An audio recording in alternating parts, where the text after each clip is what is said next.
So, you'd like to know how to make more money while in high school. Hi, I'm Tony Bradshaw, the owner and creator of AddSomeToYourIncome.com.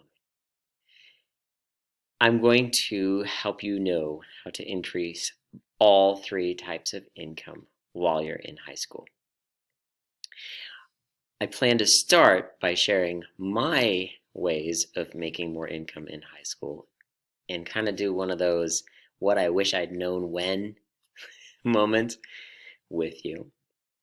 I'm going to focus a little more than maybe expected on how to balance your schoolwork, your social life, and then the making money side of things. I will also focus on gift income and how to do that. So the three types of income are labor income, passive income, and gift income. My passive income story might kind of surprise you. I look forward to that actually. So let's dive in.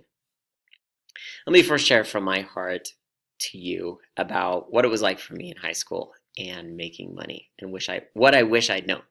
Wish I would have known that it is okay to work a job and have a job. It might be unhealthy if you have three jobs. Okay, that was me in the later part of my senior year and into my freshman and sophomore years of college, working three jobs. Somewhere along the line, I concluded that work was very important.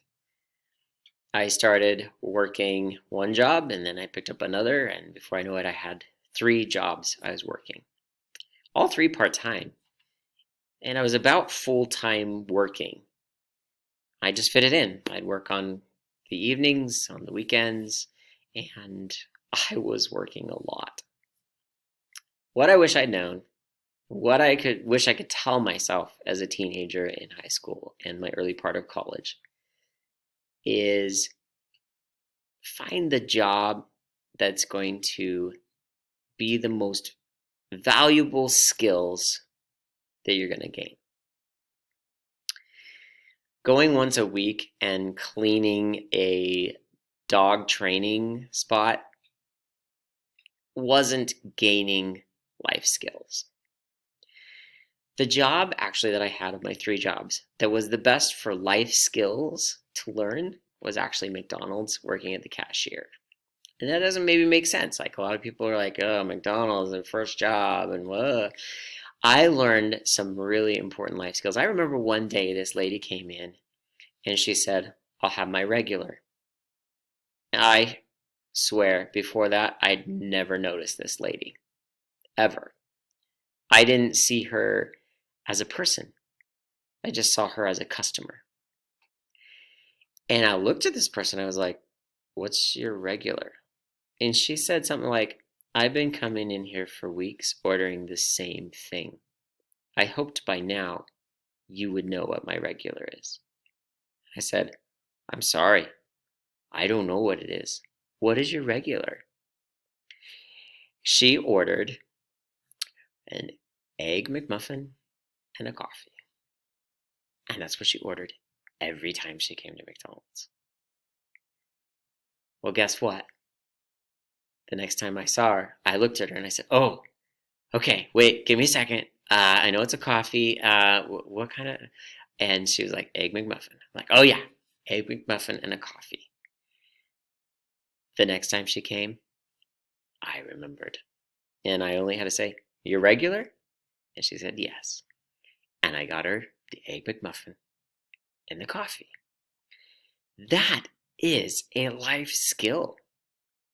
Again, most people probably aren't going to advise you go get a job at McDonald's and work the cash register, because you could fall into that trap of just seeing all those individuals handing over their money as customers.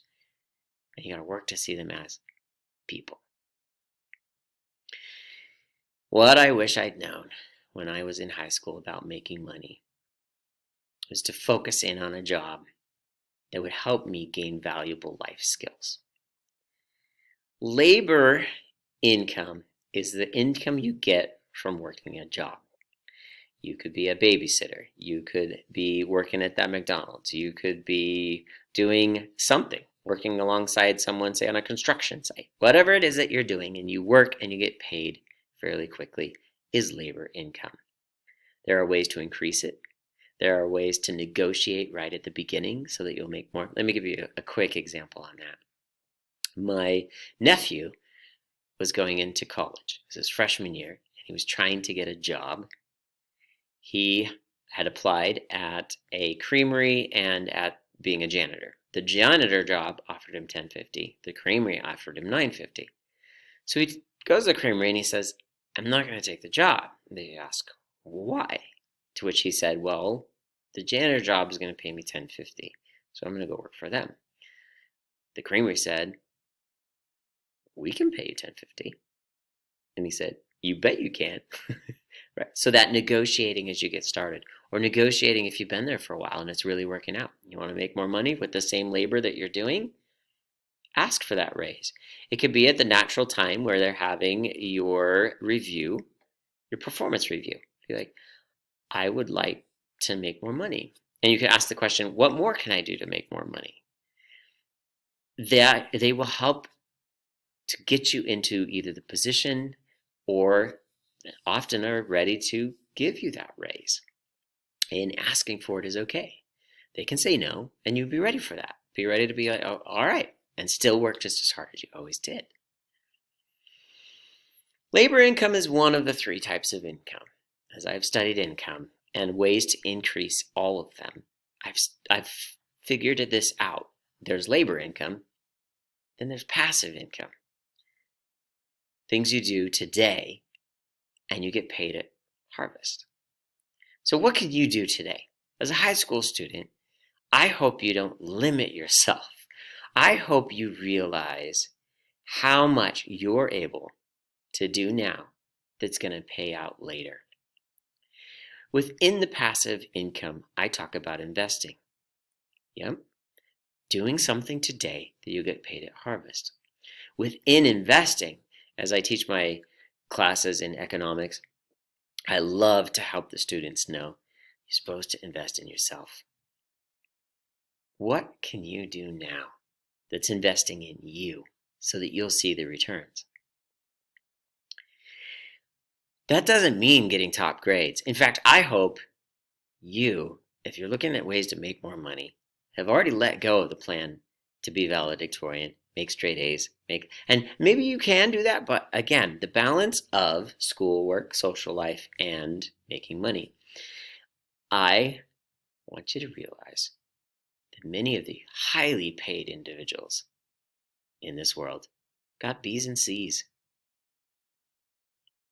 B's and C's get degrees, is what they say. Now, careful.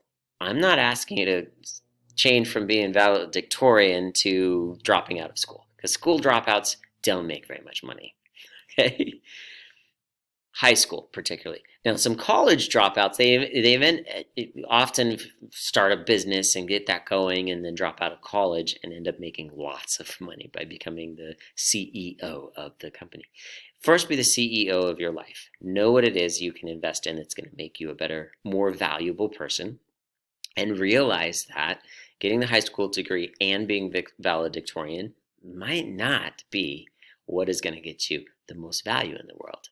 It is a little feather in your hat for that person, and it doesn't always pay out.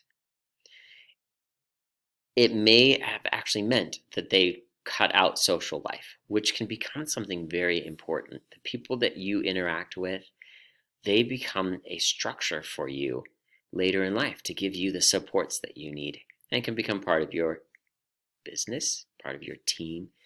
That social part is very important. So make sure you're not quite like me, focusing too much on the making of money, but still having the social life. So back to the passive income and investing in you. The story that comes to mind as an example of this is someone who was 15 and became a best-selling author. This is Chris Paolini, the author of Eragon. Aragon, which has later been, he finished a trilogy when he was still a teenager. Aragon, which later became a movie. I think he was in his 20s when a story he wrote was made into a movie. Investing in you might mean learning how to write code in order to work in computer software. It might mean learning how to manage and become the trainer so you get promoted at work in order to make more money that way. It might mean going to a writing workshop and really working on your craft, or whatever it is that you craft on. Craft that and then provide it to the world as something valuable. That is my little story of passive income. Now let's move to gift income. Someone else worked yesterday. Gift income. How do you convince family, close friends to give you gifts? You got to help them catch a vision of your needs and then be a gracious recipient of the gifts that you do receive. You will get gifts. They will come to you. Feel free to ask people when it's your birthday that you'd rather have the $5 than whatever thing they're going to get at the dollar store for you, and a card and all that. Just be like, I'll take a gift card, $5. Look, if you're already asking this question, how to make more money while in high school, you are asking the question and wanting to know how to outsmart the system. So here is my advice. Increase gift income. Let the people know what it is you'd like. You say, I would really like to take my girlfriend out onto a date and go to this particular restaurant. It's $50. Would you get me a gift card to this restaurant? Then they know for sure that's the only way you're going to be able to use that money. Helps your social life, helps you get some income in the form of a gift card, and in all that process, you may also have needed to cut out the dream of valedictorian or straight A's and be accepting of the fact that you got most of the work done for a certain class and you're going to be getting a C+. B's and C's get degrees. I have this wonderful experience with my boyfriend or girlfriend, and it was for someone else. So we make sure to get the gratitude back to those people for helping you out. There are so many ways to make more money. I hope you can check out more of my videos. Feel free to subscribe to my channel as well in learning ways to increase labor income, passive income, and gift income. I look forward to seeing you on the other side.